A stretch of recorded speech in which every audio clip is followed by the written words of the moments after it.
And we are back. But are we? Let's test your levels. Hello? You are being heard. Hello showed up on the screen. So let me tell you what happened, ladies and gentlemen, and I can't explain it. Things happen, and sometimes they happen for no reason or for an unknown reason. But basically, we were 42 minutes into the show. Chick Brew is being a true warrior. She's sick. She's not doing very well. But she's pushing through, and we were doing great. And then I realized she was not being recorded. Or maybe she was. I doubt it, but we'll go back. So what you're going to listen to, and we're going to let it run the way it runs. We are going to take what we just did, and we're going to let that run, and it's going to be me talking, and she's going to be responding to me. But I challenge you, the audience. I'm going to have to put this forward. I'm going to have to put this in the front. And in this week's special episode of T-Bone and Chick Brew, you get to be the co-host. What would Chick Brew say? Yes, you're gonna hear me talk, and then there's gonna be silence. And when there's silence, I just want you to pretend that you're co-hosting with me, and you can say whatever you want until I start talking again, and then you can react. It is going to be the most interactive episode that we've ever done. I will put this at the beginning, and then we will play the episode that we taped, at least the first 42 minutes of it, and then you will pretend, you will speak out loud. If you're in the car with your children, they should hear you in this role. I'm kind of sad because I feel like I said a few funny things. We've never done that before. We've done a lot of things before. We've never done almost a complete episode where you're not there. I'm so sorry. I mean, we talked about diapers. We talked about some stuff. Yeah, you were funny. I was laughing. And when you hear me laugh, ladies and gentlemen, that's because Chick Brew's making me laugh. She says things that are funny, and I'm laughing. We're having a good time. And then, just as we were getting ready to talk about food, while we were talking about food, we were talking about some good food, too. Yes. All right, here we go. The Lunsby Show with T-Bone. And Chick Brew. God bless. All these years, just get it right one time. What do you want from me? 40 years they've been trying. You couldn't fire somebody if they were horrible, doing a terrible job for the veterans. And now you can say, you're fired. Okay. No one listens to radio. And now for a quick disclaimer. The Lunsby Show with T-Bone And Chick Brew is brought to you by nobody. We have no sponsors. The show is still rated G. For Gloria. And this is the part that we talked about. This is where you are going to pretend to be my co-host for the next few minutes. Just take the engagement from me and pretend like you're filling Chick Brew's shoes. And when there is silence, this is your opportunity to shine, ladies and gentlemen. It's the strangest episode that we've ever done. It's the Lunsby Show with T-Bone minus Chick Brew. We'll be back at the end of this with the rest of the show that we didn't screw up. So let's have some fun with this. You can be honest with me. Am I asking? Am I asking too much? Are you sure? Because no one wants to hear sick. No one wants to hear sick Chick Brew. You look, I mean, either you're a fantastic actress. If you're acting, you deserve some type of award. This is next level. You look gaunt. I don't even know how you can fake gauntness.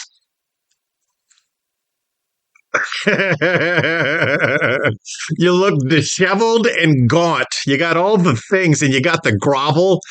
You got the grovel going on. Better? So if you can't tell from Chick Brew's voice, she's suffering a bit of the seasonal. I don't know. It's Rhoda. You're going to get sick in Rhoda, just like you're going to get sick in central Pennsylvania. One day it's 85 degrees. The next day it's negative 20. Your body is like, this isn't right. Achoo! Achoo! God, I hate kids with community relations projects are something that's done in the military where you do these comrels and you go out and you try to win the hearts and minds of the locals by doing things even the locals don't want to do. And when we were in Korea. So if you want to end up in an orphanage in Korea, be born with an extra chromosome, because that is the fast lane ticket to an orphanage in South Korea. If you have an extra chromosome, you're going to an orphanage. And when you go to visit these orphanages full of little children who are not there of their own, they're good kids. They're not bad children. They just don't know the rules or they don't understand personal space, or they don't understand like mucus retention. I just remember the kids, they just wanted to touch you, and you were there to be touched by the little children. I know how strange that sounds coming out, but their innocence.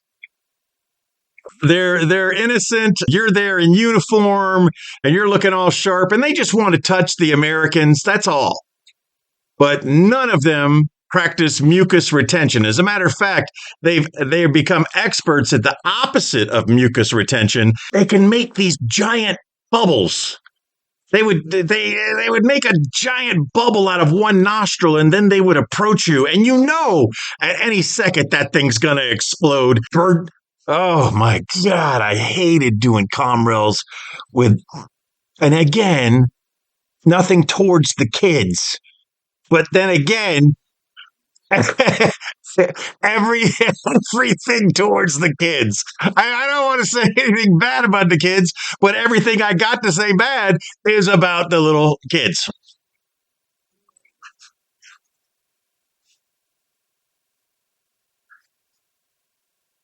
In America,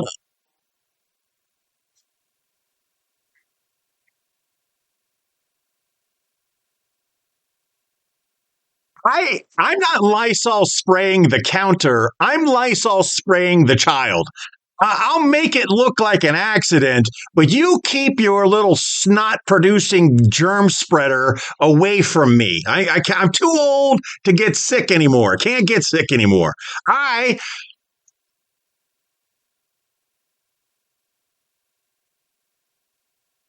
True story. True story.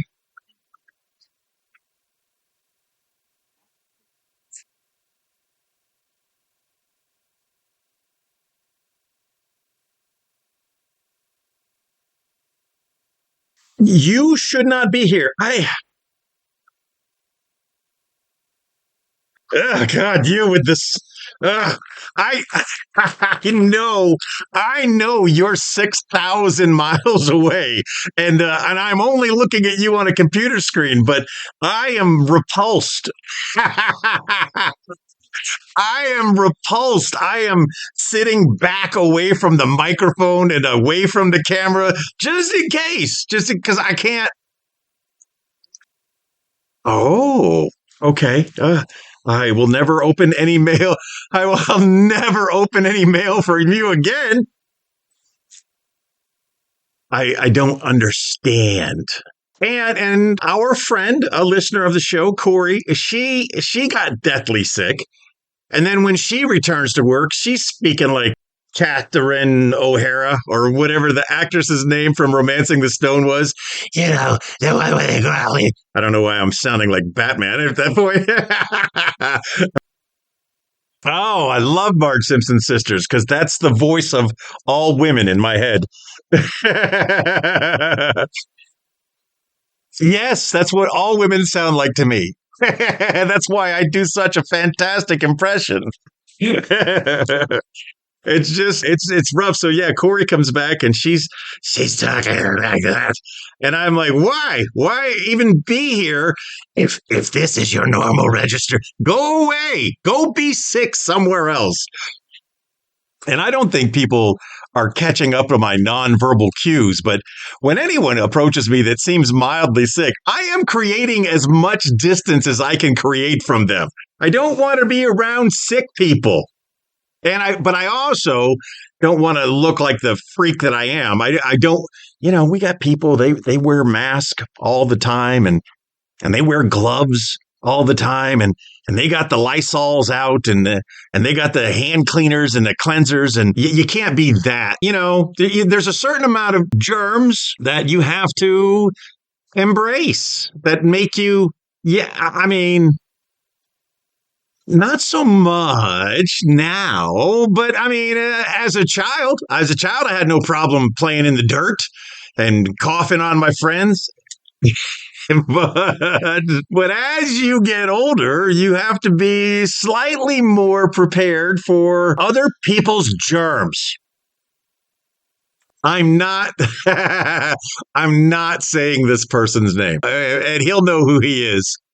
I'm not, because you don't know him, but it's funny to me. We have similar adherences to standards. Okay, you wash your hands, you cover your mouth when we have the same adherences to what are considered general standards. But his father-in-law does not play by anybody's rules. His father-in-law, on more than one occasion, has done what anyone else would consider disgusting things to the food. An example, his father-in-law, when cooking hamburgers on the grill, checks their cook by pressing his thumb into the middle of the patty. Now I have to pretend I'm vegan. Now I have to, oh, no, thank you. I don't eat meat. I eat all the meat. But, today I'm a vegan because I saw what you did. I saw it.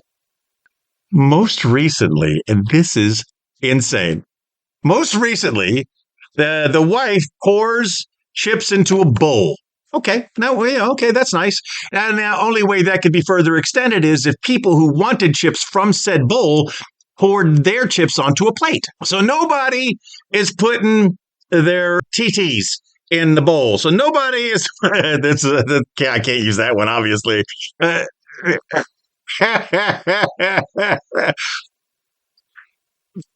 Nobody puts their hands in the bowl. That's the safest way to do things. And at the hash, I was notorious for screaming at people who would stick their hands in the bag. And I would use very choice words on, if it was a male, I had phrases that I would use. If it was a female, I had phrases I would use. But don't stick your hands in a bowl. Pour the chips into your hand. That's the right thing to do. Most recently,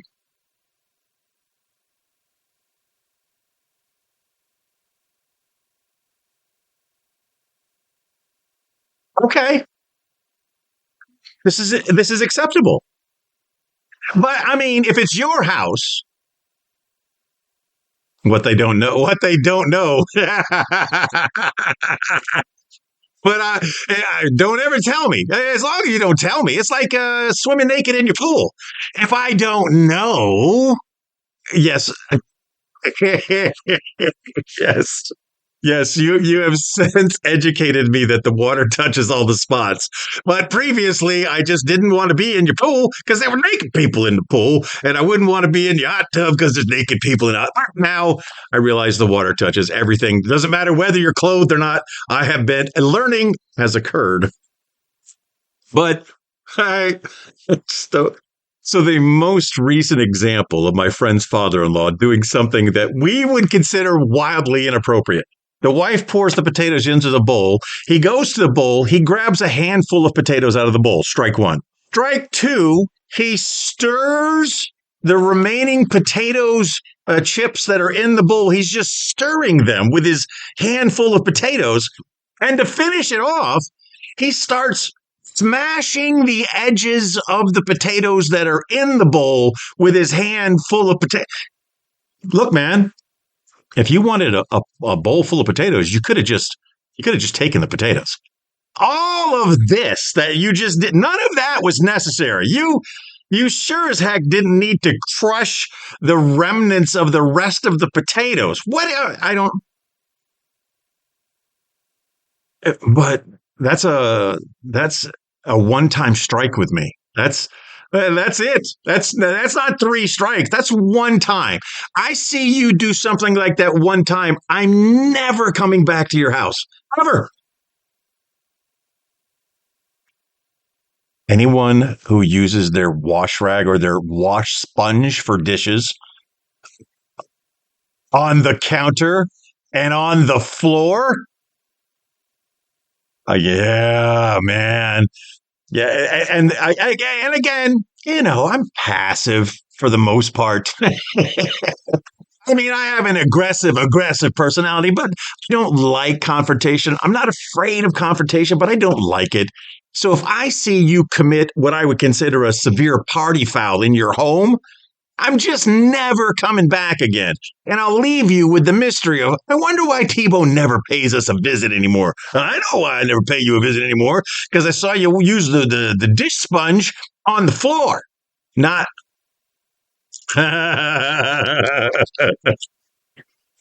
People are strange, and people are stranger. Mm-hmm.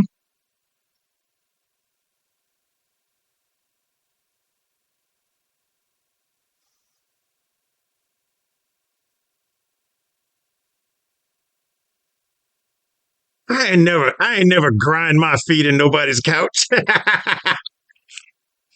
Never, never. Do shoes come off at the door in your house? Okay, well, yeah,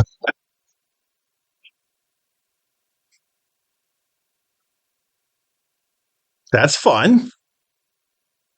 And then where the shoe would protect the smell of feet, you're stuck with feet smell, which I don't want to smell your feet.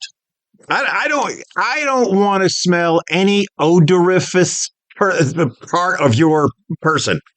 I want you all to smell wonderful and sweet and have charming perfumes and colognes and things that make my olfactory sense happy.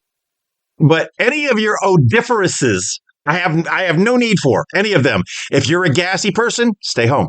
Don't come to my house busting butt. Don't do that. I don't want to hear it. I don't want to see it. I don't want to smell it.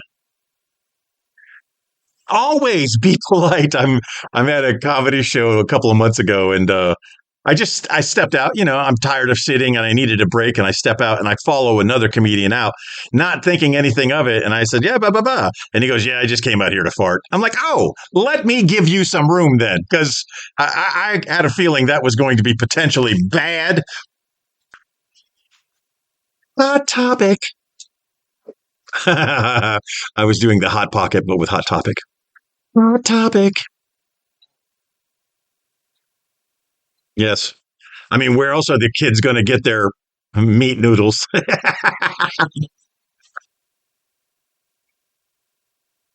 Okay.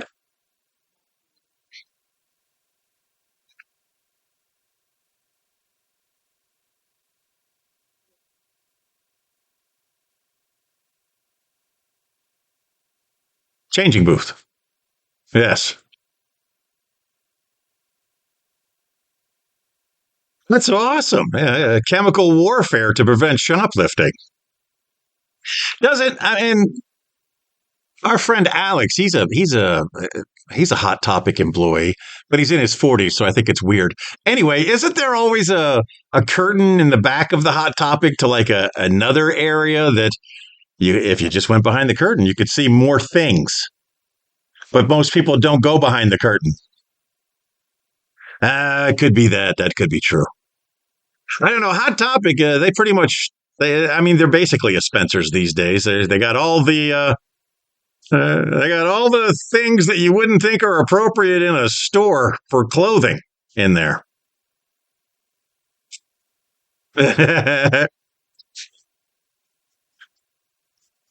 I liked when I could buy Hot Topic clothes. That was cool. When you get to a certain point that they don't fit no more. They don't sell them in your size. I tell you what was.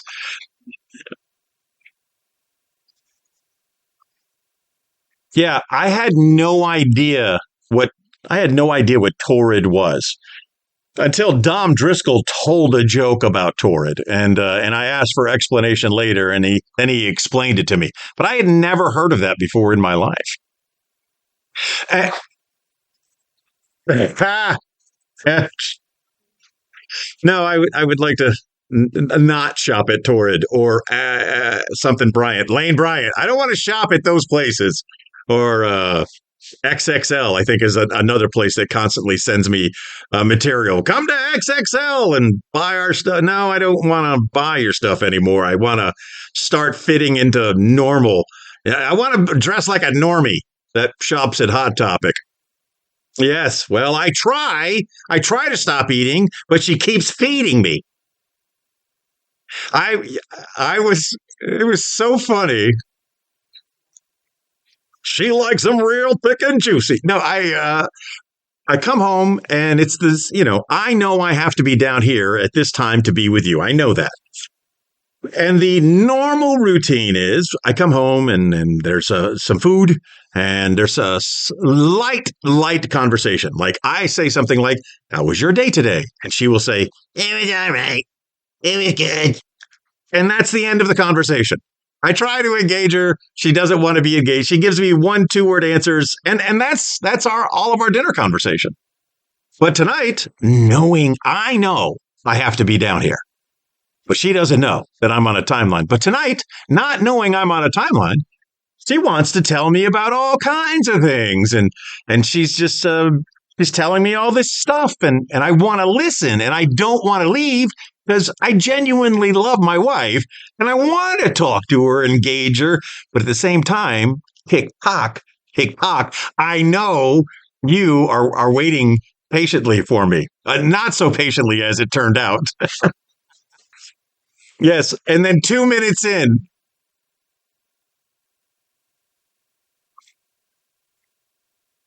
Are you alive?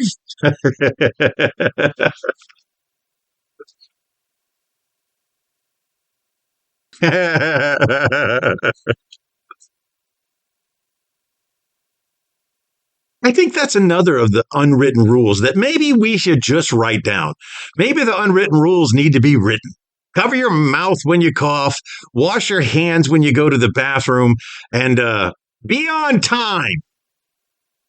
God, I hate tardiness because it sets the tone for everything. If you've got a supervisor who's habitually late, then his people are going to be late. And if he allows the people to be late, he's going to be late. It's a self-licking ice cream cone of disparity. No one likes tardiness, and especially in the military, the ongoing habit for years and years and years is to get the people there early so they won't be late.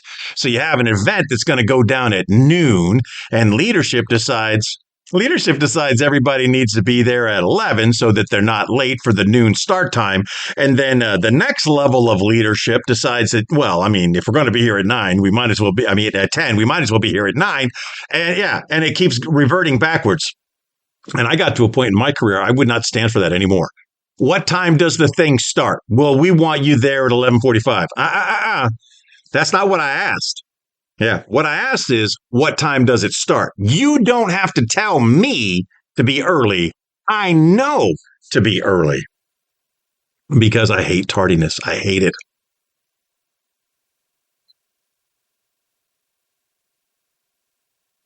Ah, that's so funny you would say that.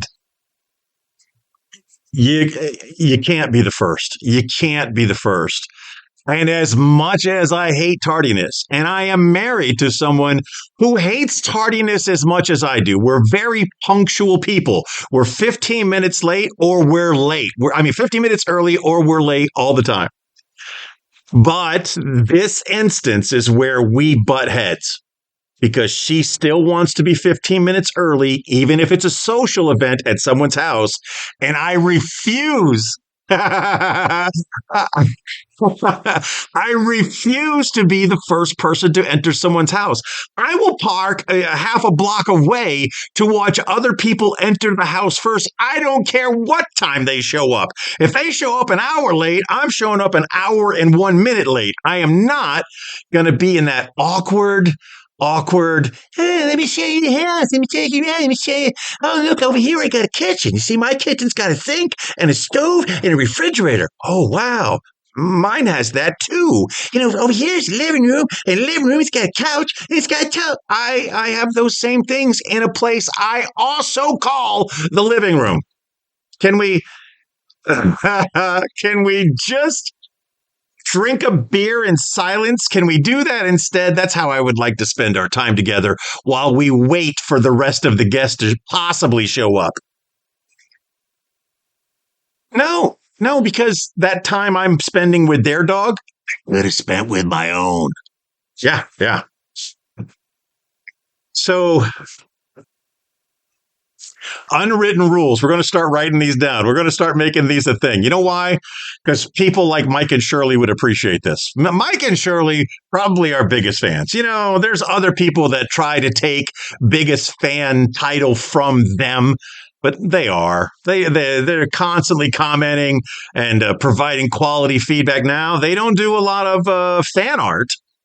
I got to give fan art award to Mr. Taney. Mr. Taney does some very funny fan art. Although your mailman carrying me image got the intended laughter that you desired for that. But overall biggest fans of the show are the Stanleys, without a doubt. There's a bunch of you that try harder, and I say that because I have to drop their name because I've made every show now say, and of course, Mike and Shirley. I think this would make a great question of the week. Going into next week, we're talking about unwritten rules that we've grown up, that we live with, that we die on that hill. What are some unwritten rules? And we'll start making a list of Lunsby Show fans' unwritten rules for civilization. And then when a caveat is necessary, we definitely use a caveat. If it's always be early, be prompt, be early, always be 15 minutes early. And then a little caveat off to the side, unless it's a social gathering at somebody's house, and then never be the first person, ever. That's going to be our question of the week for next week.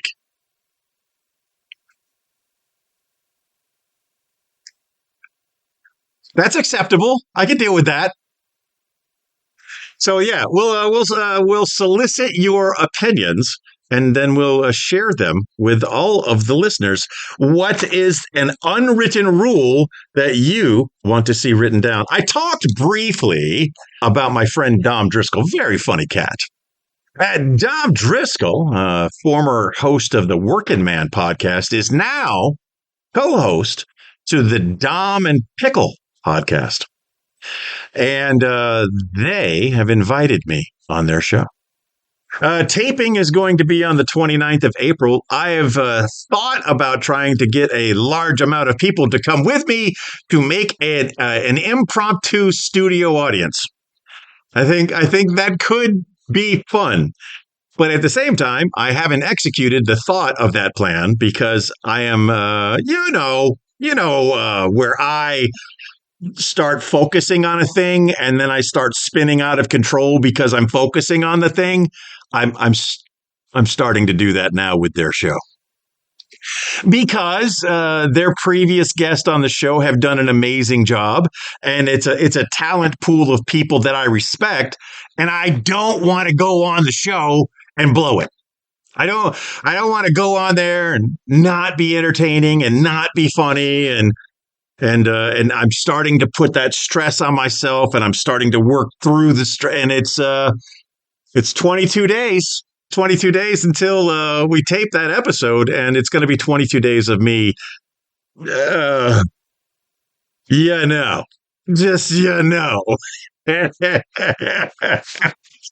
did that before I did the attempted delivery. I have long periods of absolute sanity. I am a normal person most of my life. And then a little stress inducer comes along, and then I start wigging out on the stress. And until that stress inducer is gone, I'm going to be slightly less than normal. I know who I am, and that's who I am. I get wrapped around the axle on things because I want to do good. Whether it's this show or somebody else's show, we always want to create a quality product. I don't know what the lines are. I don't know where the lines are. So their show is not necessarily FCC compliant. They're just a couple of comics hanging out with comics and making people laugh. And I knew going into attempted delivery that there were some lines I could blur, some lines I could cross. I could talk about topics that we would never talk about and not hurt the brand because I wasn't actively promoting it on the show. So I don't know if I want to suffer not actively promoting it on our page or the freedom of doing things that we wouldn't do on someone else's show. I'm not sure yet. I'll continue to marinate on it for an extended period of time. That's me, and I wanted to talk about that. But the word marinate triggered me. As a general reminder, she is a no kidding chef. I am but a rank amateur. This timer says we are on an hour and 37 minutes, and there's no way that's possible. That is clearly impossible. Yeah, I may have started taping on top of something else that was an hour long. I'll figure it out. Yeah, talk about cooking. Yeah. As a reminder to everyone that doesn't know or a new listener or whatever, she is a sificant, I was going to say. I was trying to come up with a good sick word. A sificant chef is what I wanted to think of, but I don't think that works. She's a chef. She went to cooking school. She learned how to do all of the things that most of us are awed by, are awe-inspired by the things that she can do as a cook. I, but a rank amateur. She is a foodie. I'm a fatty. This is the segment where we talk about food. Now, before you got sick, you were eating, right? Were you eating good in the neighborhood? Oh, she does not like chicken. I'm going to put a sound effect in. That's funny. She loves steak. How about country fried steak? I love country fried steak because it tastes like chicken.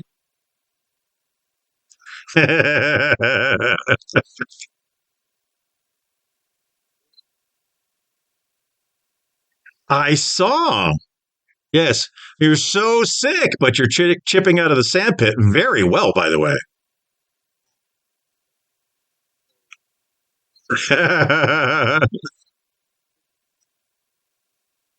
Hilarious. Okay, but I've known you a long time, and golf has never been in your repertoire. Yes. Yes.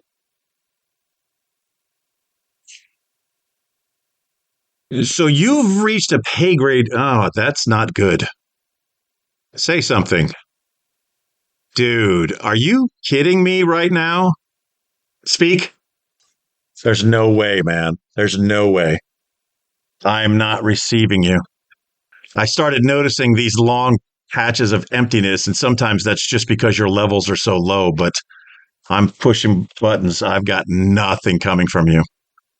Well, that's going to make for a very interesting episode because I'm not going to. Oh, yeah. This would be the isolated episode. What it sounds like when T-Bone talks to himself. Maybe you're an illusion. Maybe you're not really there. Microphone access is on. Audio setup. I can't believe that, man. And that was that. Wasn't that fun? Didn't you have a good time with that? Look, ladies and gentlemen, I'm sorry, but it is interesting to listen to just me isolated. Anyway, if you'll remember, we were just starting to talk about TuBaurs before we cut that and put that in front. So thanks for bearing with us. Sorry about the mistake. Things happen. Enjoy the rest of the show. And on top of that, it's not like I can kick it to TuBaur's because she didn't send us one. She says, I went to her today. I was like, hey, kind of missing the TuBaur's. She goes, I sent you 3. I was like, yeah, and we used them. Thanks for letting me know you stopped listening to the show. Once we started including her in the show, then she's going to stop listening. On the same weekend where she's showing me pictures of winning a prize during the Tibbs Eve special, and they went to Texas Roadhouse to eat the prize that they won. And they're like, thanks for the food, T-Bone and Chick Brew. And then to find out she stopped listening to the show. There's only one person who gets to be on the show and not listen to the show, and I'm already filling that position. So, my goodness, my friend Brandon is offering to bring me in a book, and he says that the name of the book is the Book of Things, and he describes the Book of Things as a book with a bunch of things in it. Strange. Like things. Strange, unusual, and interesting things. Is it a dictionary? If he brings you a dictionary, just punch him in the nose. That's funny-ish. Not as funny as before. Sorry, I knew where I was going with this, but I didn't have the prop ready. Oh. That sounds amazingly like something we already do.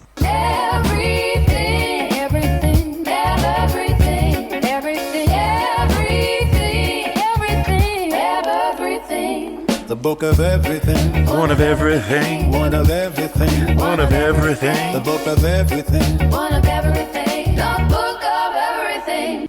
Every week we go into the book that we currently have that was written around 2010, so some of the facts may be dated at this point. But the book of everything, we try to find a strange, unusual, and interesting fact. I did the old, you hear the paper? To let people know this is a real book. It's a real book. We are also old and dated. We randomly go into the book and we try to pull out a strange, interesting, or unusual fact, and then we challenge you to use this in this week's... I used the Book of Everything thing. Tell me. You. I'm so excited. Tell me. Oh my gosh. And I used it. It was awesome. So we took Sweet Precious Rupert to the doggy specialist because his hips kind of been bothering him a little bit. The doctor was holding his little chinny chin, which we know he doesn't have. And I said, oh, dogs don't have chins. Only humans and elephants have chins. And she looked at me and she goes, really? And I said, yeah. And she goes, I know a lot of things about animals. I did not know that. She goes, but I like knowing it. We have done some very interesting animal facts. Of course, our Valentine's Day special. I'll never forget how much I love kangaroos. You're a weird man, dude. Yes. Well, when you've got 3 of the one thing I like the most, it's just it's like a buffet. Because of that, let's do another animal fact so that you can impress the veterinarian the next time you see them. They, her, who's your vet? Oh, this was a lady. Oh, I had a lady vet in Rhoda. She was amazing. Here is this week's fact from the Book of Everything. The platypus and the echidna, E-C-H-I-D-N-A. How do I pronounce E-C-H-I-D-N-A? Echidna. The platypus and the echidna are the only mammals that can make their own custard. Look up echidna. E-C-H. It looks like a porcupine. Okay. I-D-N-A. Is it a tiny little porcupine, like one you could put in your hands and not get stuck? Yeah, I mean, no, it looks pokey. Okay. It looks like a Pokemon. Yeah, that does look like a little Pokemon. Anyway, the platypus and the echidna are the only mammals that can make their own custard. They both... What? I'm getting there. Explain the custard. I'm getting there. They both lay eggs and produce... Oh, make milk. Produce milk. Oh, yeah. Look at that. The platypus and the echidna, which I've never heard of before. They're very cute. Yes, well, now if you ever need some platypus custard... I don't. I'm sure a platypus tastes like chicken. That's what we do.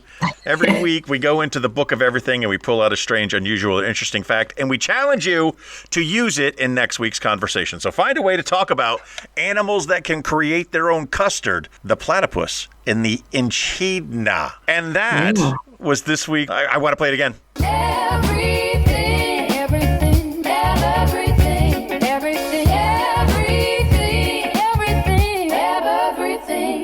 book of everything. One of everything. One of everything. One of everything. The book of everything. One of everything. It's so dang good to me. Hey everybody, it's T-Bone. Did you know you can listen to the Lunsby Show on the iHeartRadio app? The team at iHeartRadio has created 2 new features on the app. You can now auto-download to your device and be notified whenever new episodes are released, all for free using the iHeartRadio app. And you can listen to the Lunsby Show from anywhere. iHeartRadio. Discover music, radio, and podcasts you'll love. You know where I'd like to go next? To the moon. Close. And now it is time for headlines from around the globe. Every week we go to the ether. She finds a headline I am nor prepared for. I do not know what she's about to give me, but it is my job to take that headline and mine it for some type of entertainment value. Entertainment or educational value. I fail frequently, but we try hard. Hey, my friend, you got a headline for me? Yes.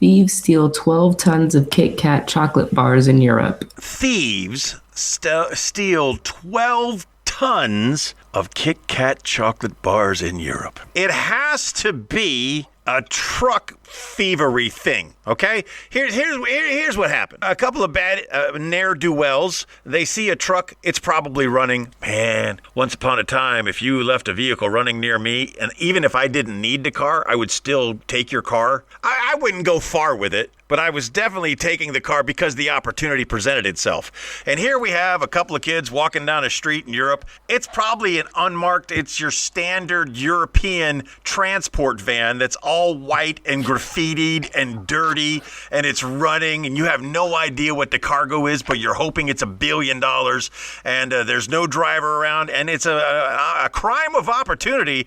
You jump in and you blaze down the street. Now imagine their surprise when they get to an area where they think it's safe. They go to the back, they open up the door, and all it is a bunch of Kit Kats. Give me a break. What would you do? If we're going to mix them all up, let's keep mixing them up. Because no one, I mean, a Kit Kat is okay, but it's not. It wouldn't be my first choice. It's not worth prison. I'm not. And what are you going to do with 12,000 pounds worth of Kit Kats? You're going to give them away. You're not going to eat them all. Yeah, you can't sell them either. Yes, because they're packaged. They have individual, unique little scanny codes. So packaged for individual sale. No, this is a cash market. If you wanted to offlift a bunch of Kit Kats, you could. You're going to have to know a guy. You could, but it'd be at a discounted price. Who are you going to know? The local chocolatier? I don't know a Kit Kat guy.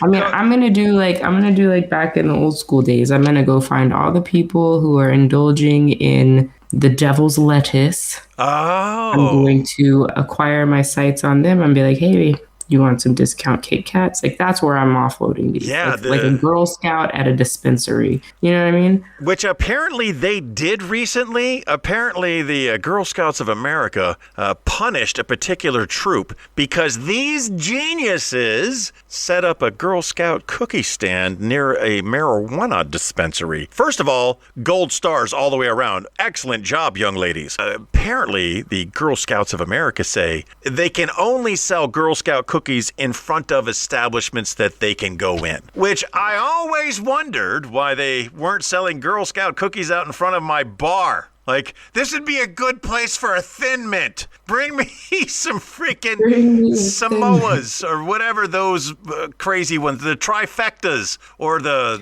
Look, you can't get in trouble if no one knows, all right? Stop posting on Facebook. You don't need to post it on Facebook. I think they got busted because their sales were through the roof. Like, nobody else could even compare with their sales. It was so high. Our local volunteer fire department is getting ready to do a fundraiser of Krispy Kreme donuts.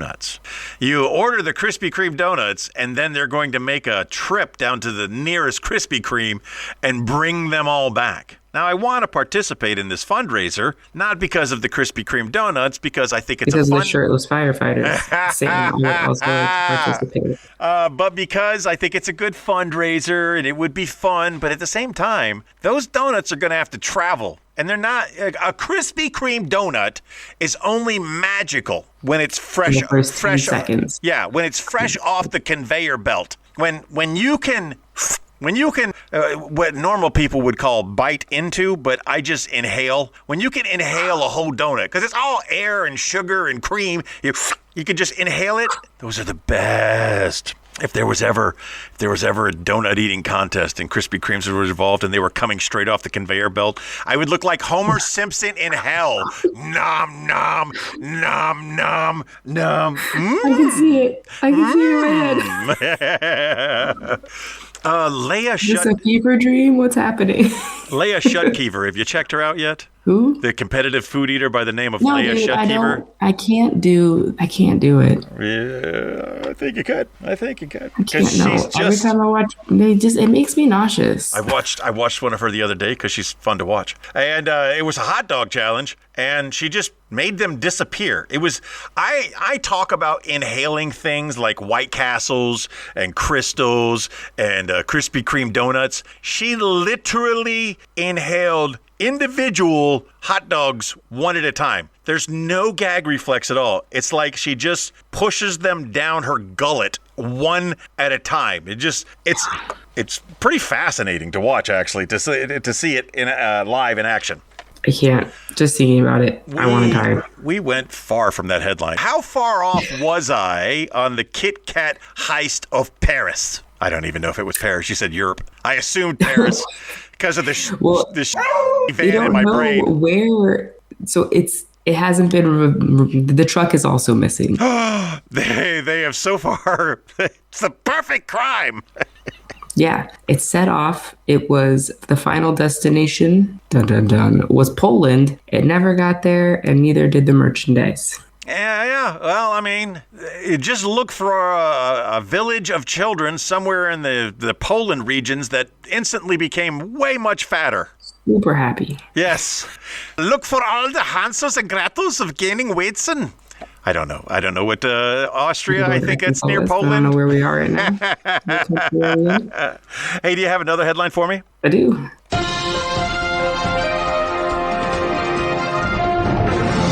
Major U.S. city puts rats on birth control. Oh, what they should have done is put them on some Kit Kats. Because if I find myself with 12,000 pounds worth of Kit Kats, I'm just parking it in the subway and letting the rats handle the business. Y'all get rid of the evidence for me. I hope there was something in that truck that they made some money off of. Take me back to this headline again. Rats and Plan B. What did you say? Yeah, birth control for the rats.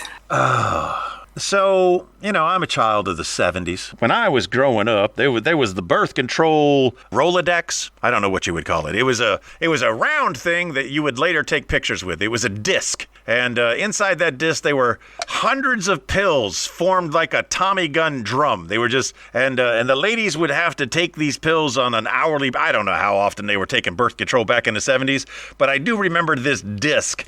And it was very important that they had this disc and they took these pills all the time. As times have evolved, I think it's daily. I think there's a shot that you could do. Then there's an implant. I don't know all of the things. What I do know is it's very difficult to get rats to take birth control pills. It's just unless they flavor them in Kit Kats or peanut butter. It's got to be something. Trash water flavor. the water urine mix. This is that Subway vintage. This is that behind the Italian joint. I don't have visions of rats anywhere except in New York City subways. I've seen mice all over the world, but I've only seen, no kidding, rats in the New York City subways. And they can be quite terrifying. They're large. Come over to my house. Granger will make some murder of some country rats for you. Oh, you got country rats out there on the beach. Yeah. Well, we're not in the campo, but kind of in the campo. Granger will show you how to make a murder of a rat. I like the fact that they're trying to control the rat population in a fun way, because birth control is the fun way of controlling the rat population, because the rats still get to practice, the rats still get to do they still get to act upon their inhibitions, but they don't have to suffer any possible ramifications. I don't know, I think like one rat couple can produce like 100 rats a year, and I'm pretty sure, I'm not a big fan of dads who abandon their responsibilities, but I'm the dad of 2. If I was the dad of 100, I'm pretty sure I would have been gone around 50. I want to be a stay-at-home dad, but I have reasonable expectations of sanity, and I couldn't raise 100. So I don't know what the stay-at-home dad rate is in the rat world, but I gotta imagine it's pretty low if they're bringing birth control into it. But it's better than genocide. Because wouldn't that be, you had 2 options in getting rid of rats. One is you stop them from breeding. The other is you murder them in mass. I'm okay with that second option. I've never looked at a rat and said, "Aw." I've never done that. I've never looked at it. They're not, and I think it's interesting because, I don't want a rat in my house. Don't get me wrong. I can't, because Granger will kill it, and I don't like cleaning up dead rats either. Right. They're smart. They're super smart. And I think that is what I don't like about rats, is they can finagle their rib cages and get in and out of just the craziest things. And I don't like that. Makes me uncomfortable. Snakes are smart. Yeah, don't like snakes either. Yeah. Don't want them in my house. Don't want to share space with them either. A recent contestant of Ebola Idol. I don't know what there was a version of American Idol that was playing somewhere in Western Africa, and she was a star on that show. Maybe Nigeria. I don't know. I thought Ebola Idol was funnier. It says Nigerian idol singer or idol singer dead from snakebite is what the headline was. And I immediately knew that's West Africa. That's definitely West Africa. West Africa is a place where a snake just comes into your home and with no reason to do anything else. He's not there to rob you. He's only there to kill you. To kill you. Yep. Just sneak in a house, bite you, and then scurvy off into the night. It sounds very Australian. Also a place I wouldn't want to live. I know people who think they want to live in Australia, but I don't think you really know what you're talking about. Who have we not talked about this week? We talked about Dom. We talked about Pickle. We talked about Brandon. We talked about Mike and Shirley. Yeah. Mike and Shirley. I'm okay with that list. That's a list of good people. Of course, I can say that in the earlier version of this show that we did, when you were just so talkative, you named everybody. You just named so many people. You said such great things to say about everybody. It made me laugh so hard. I cannot believe that happened. And this should be a fun show to piece out. It should be. I'm going to hope that it's just really quiet. You want it. You want the quiet. No, I want to be there. I'm just gonna hope that it was just a weird. Oh, okay. Yeah, that's even better. I would prefer that. We did have a question of the week last week, but we are running late on time. The question is, do you want to do question of the week this week, or just save it for next week? No, let's do it. We can do it. All right, you're such a champion. Cut out all of your silences earlier. That'll save us some time, I guess. The question of the week was pretty far down in the feed. I'll get to it. What is your favorite way to eat potatoes? Potatoes. Now, Mr. Taney, of the patriarch of the family, he had a fun response. He said, with a fork. Ha ha ha. It's so funny. Jessica says a baked potato with butter, sour cream, cheddar cheese, and bacon. She's not wrong. No. James prefers loaded steak fries. Yes. Spelling, there's some video that I was supposed to watch about potatoes that I did not watch. So that's all the responses that we got this week. What? Man, I wasn't hungry because I took a nap because I was trying to be good so I would not be too sleepy. Uh-huh. But now we talked about potatoes. And I'm a little bit hungry. Well, that's good. But you haven't answered the question yet. What's your favorite way of eating potatoes? My favorite way? Yeah. I love a French fry. If it's done right. Yeah, agreed. There are better French fries than others. And you know where the best French fries on this base are, weirdly enough? Where? The bowling alley. Oh, yeah. I think they do them. I mean, they're just frozen, but I think the ones they purchase, I think they have a battering of like potato starch on the outside. Yeah, they got that leftover grease. Oh, yeah. So it has that like extra crispy like coating on it. So good. Yeah, I remember bowling alley French fries to be pretty daggone tasty and delicious. It's definitely not the hot dog place. I forgot the name. Oh, yeah, Nathan's trash. Nathan's trash. Stateside, I'm not eating a lot of French fries these days, but stateside, my favorite is Burger King. I think Burger King for sure. Yeah, makes the best. McDonald's, not that good. But French fry is not my answer for my favorite way to consume potatoes. What is yours? That baked potato sounded super good, though, I'm not going to lie. Like, there used to be this baked potato place in San Marcos where I was going to college for attempt 7 or whatever. And, oh, man, they had, like, any topping you wanted. If they didn't have it and it sounded good to the staff, they'd figure out a way to get it on the menu. The broccoli cheddar, oh, my God. Didn't matter what it was. It was so good. I miss that place. At Feria season for the uninitiated. It's coming up. Yeah, it's basically your county fair, except it's done in Spain, and there's a lot of alcohol and a lot of great food, and everyone's dressed up really nice. But same Walmart parking lot rides. Terrifying. I saw a Ferris wheel fall over recently. It made me laugh because I wasn't on it. They make go on rides. They make a super potato supra. And it's just a giant stuffed, the largest potato you'll ever see. And it's like €4. It was, oh, God, I loved that thing. And I would go to Feria just to eat that potato and get a rum and Coke because they didn't know how to mix rum and Cokes. It was just... One would last you the night. It was a rum with a sneeze of Coke. They open the Coke next to it so the effervescence touches the glass.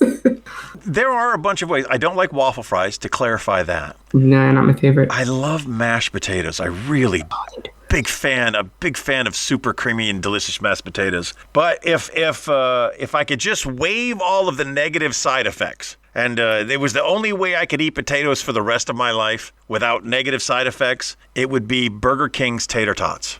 They have tater tots? I love tater tots. Yeah, so they, of course, they make the best French fries, and they use that same oil to make their tater tots on the breakfast menu. And, I just kind of thought everybody did tater tots, but apparently only Burger King does them. If you go to McDonald's, you get like a hash brown square, but Burger King does the hash browns in tiny little disc. Oh, I will say the hash brown square is nice, and it doesn't. I like how everywhere always tries to recreate the hash brown square of McDonald's, but they're never quite right.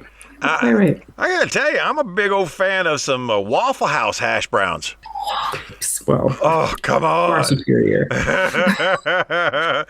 Goes without saying. Diced, covered, and smothered.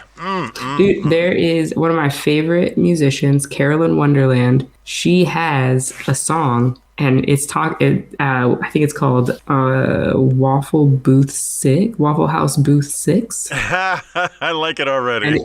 And it's smothered and covered is in the song. It's super fantastic. All right. Well, this has been an unusual episode, to say the least. I hope it's entertaining. First of all, I hope you're on it. And if you're not, I hope that the way I piece this up and engage the audience, I think it could be a fun time, if only temporary. The question of the week going into next week is unwritten rule. Do you think it should be written? Tell us what you think it is. With that being said, we're going to go ahead and wrap it up this week. Chick Brew, I love you for being so strong and doing this even when you're sick. Ladies and gentlemen, I remind you today that just be the best person that you can be. And if you're a great person today, be an even better person tomorrow. And don't forget that you are loved. Thank you for listening to T-Bone and Chick Brew. If you enjoyed that show, you should check out the Darrell McClain Show, independent media that won't reinforce tribalism. We have one planet and nobody's leaving, so let's reason together. You can find the Darrell McClain Show at the same place you actually listen to this show. Give it a shot.